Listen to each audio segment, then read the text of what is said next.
All right, everybody. You guys having fun tonight? Yeah. Woo! You're goddamn right you are. So yeah, here we are. I recently got out of the dating game, and it's going great. One thing I really don't miss about being single is every time you bring a new lady over to your house, you have to give them a little house tour. You get to the bedroom, every time they say the same thing. They say, "Oh, is this where the magic happens?" "Yes, this is where I will guess your card, pull a rabbit out of a hat, and make your daddy issues disappear." Yeah, the bedroom, that's kind of a fun place. One thing that guys do during sex that I don't quite understand is, how do I put this without being too disgusting? When a guy pulls out of the race just before the finish line and then finishes the race on her stomach. That's the best part. Why are you pulling out of the race, sir? That's like the equivalent of a guy climbing all the way to the top of a mountain. You get to the top, the summit, the payoff, and then you spend the entire time trying to figure out how to text your buddy a picture of an icicle that looks like a dick. Or maybe it's like paying for an hour-long massage, and in the last 5 minutes you decide to rub your back into the door jamb instead. Or maybe if you're taking a road trip from Seattle all the way to New York City, the last second you just say, "Fuck it, let's go to Jersey instead." But yeah, it doesn't make sense. But you know what? I have some things that I do that don't quite make a lot of sense to everybody. Like I'll eat 9 candy bars and wash it down with a glass of almond milk because regular milk is bad for you. Yeah. Or like every payday, I live like a king for 2 days. Fine wine, cigars, restaurants, and then reality sets back in. And for the next 12 days, I live like a peon. Trying to figure out how I'm going to pay rent, how I'm going to put gas in my car, and I've eaten nothing but eggs and instant potatoes for 12 days. Will I explode? But yeah, I can't sit on a toilet seat, everybody. That's another thing. I choose to hover. I hover at home, I hover in public. I've never actually sat on my own toilet seat in my own house before. It's a sickness. But if anybody wants to have a wall sit competition, count me in. Yeah, I was in the bathroom the other day and I noticed that the roll of toilet paper was gone, but it was not replaced. I had to wonder, did this person's ass really only require the exact amount of toilet paper left on that roll? Or more likely, did they get what they could and didn't think that changing the roll was worth a little bit of poop in their pants?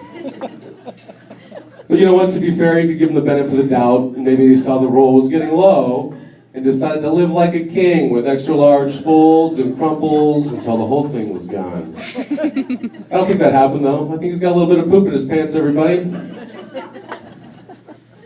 But yeah, I got some anger issues I'm trying to work through, and I'm trying to blame my parents for them.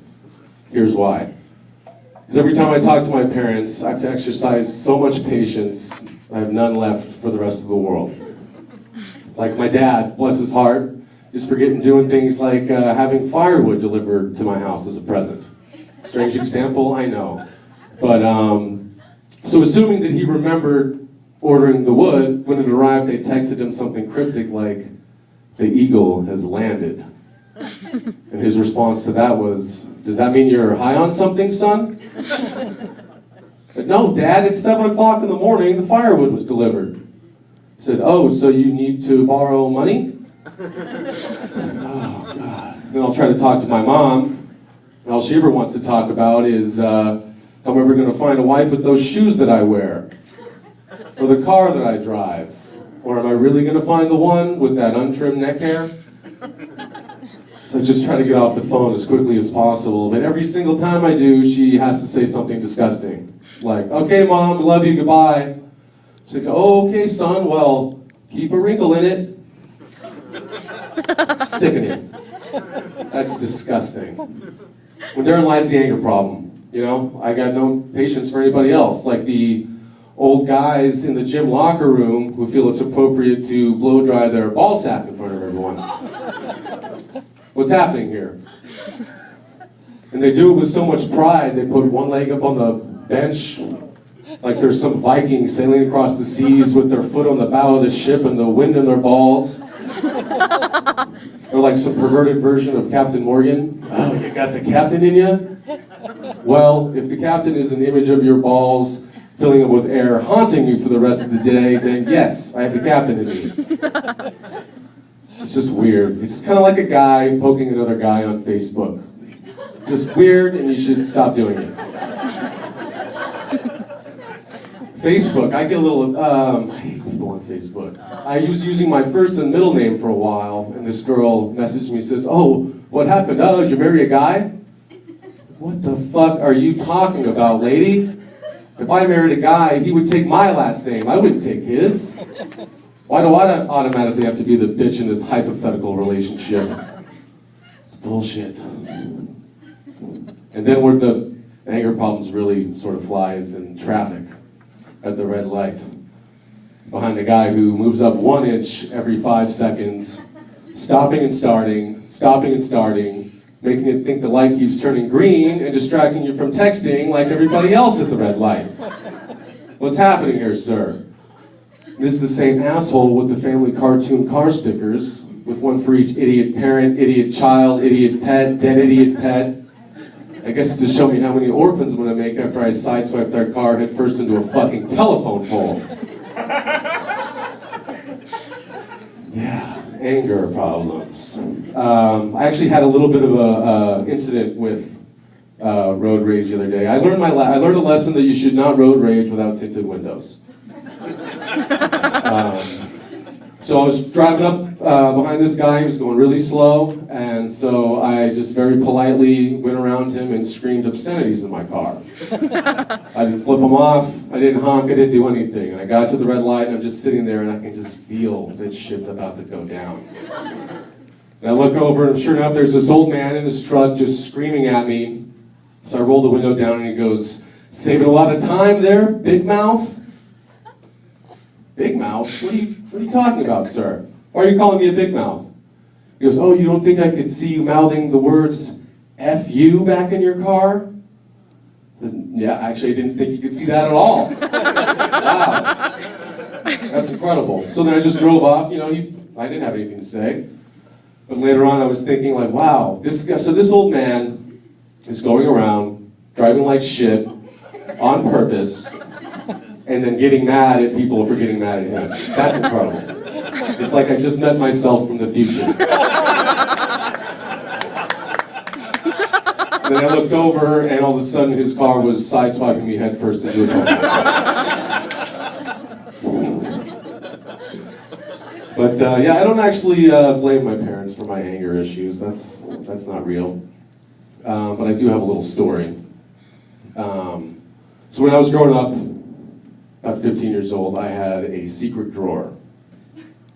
And this drawer consisted of 3 different items, that being a bottle of whiskey, a bag of weed, and some of the most disgusting porn you have ever seen in your entire life.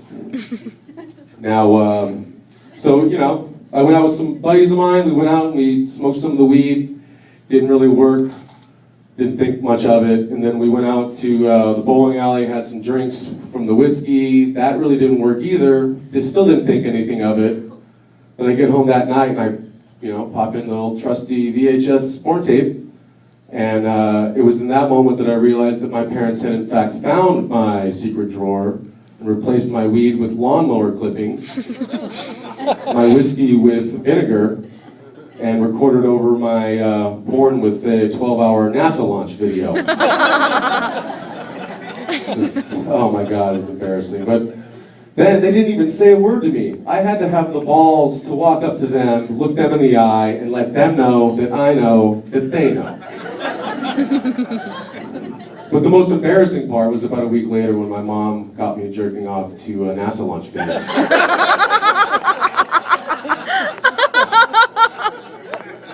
But yeah, I mentioned earlier I got out of the dating game, and my girl was out of town for about a week. something weird I noticed about myself was that anytime a pretty girl would be nice to me, I thought it was this big elaborate trap that my girlfriend had set for me. Like, catch me doing something. Like I was in line to get a sandwich, and this girl comes up and stands next to me and says, "Oh, the food smells great." I said, "So how do you know my girlfriend?" It's ridiculous. But I'm in the phase of meeting all of the all the friends in the new relationship, and every group of friends seems to have that one friend that nobody can really explain why they're friends with them, how they know them. But they always say the same thing. They say, "Oh, you really just got to get to know them better." And that is the telltale sign that someone is an absolute piece of shit. But so yeah, I was at this party meeting all the friends for the first time at what I thought was a sophisticated party until in walks this guy wearing nothing but Superman underpants and a pink tank top. So it's only going to get worse from here on out. And sure enough, within 5 minutes of this guy arriving, he's got his pants around his ankles and he's wiggling his dick on the dance floor. And at this point, my inner monologue is saying, "Joe, just be cool. It's her friends, they're not yours. Just be cool." And then he gets introduced to me and just sort of grabs and holds on to my ball bag and looks me right in the eye. At this point, my inner monologue has left the building and is running down the street. But so a couple hours go by, I have a couple of drinks, and I walk up to him. Oh, he was taking a break from his dick wiggling at this point. So I walked up to him and said, "Hey, wouldn't it be funny if you wouldn't put your nuts on that guy's forehead that's passed out?" Funny, right? And he just stops, looks right at me, and he goes, "That's rape, and you support rape culture." Whoa, buddy, you need to relax here. And of course, at this point, we're starting to make a scene. And all of my girlfriend's friends that I'm just meeting for the first time are only hearing that I'm a rapist and that I support rape culture. So it's going great at this point. So I got mad and said, "You know what? You've been shaking your dick and everybody has walked in that door. You grabbed my ball bag without my consent and you're calling me rapey? I think you need to do some self-reflecting, sir." And you know what he said to me? He goes, "You could have stopped me anytime you wanted." Isn't that exactly what rapists say? You might as well have told me that I was asking for it. But then, so I just got mad and I went into the next room and I overheard my girlfriend saying to her friends, "You know what, my boyfriend, he's really nice. He's actually not rapey. You just got to get to know him better." I'm Joe Lucy, you guys are great.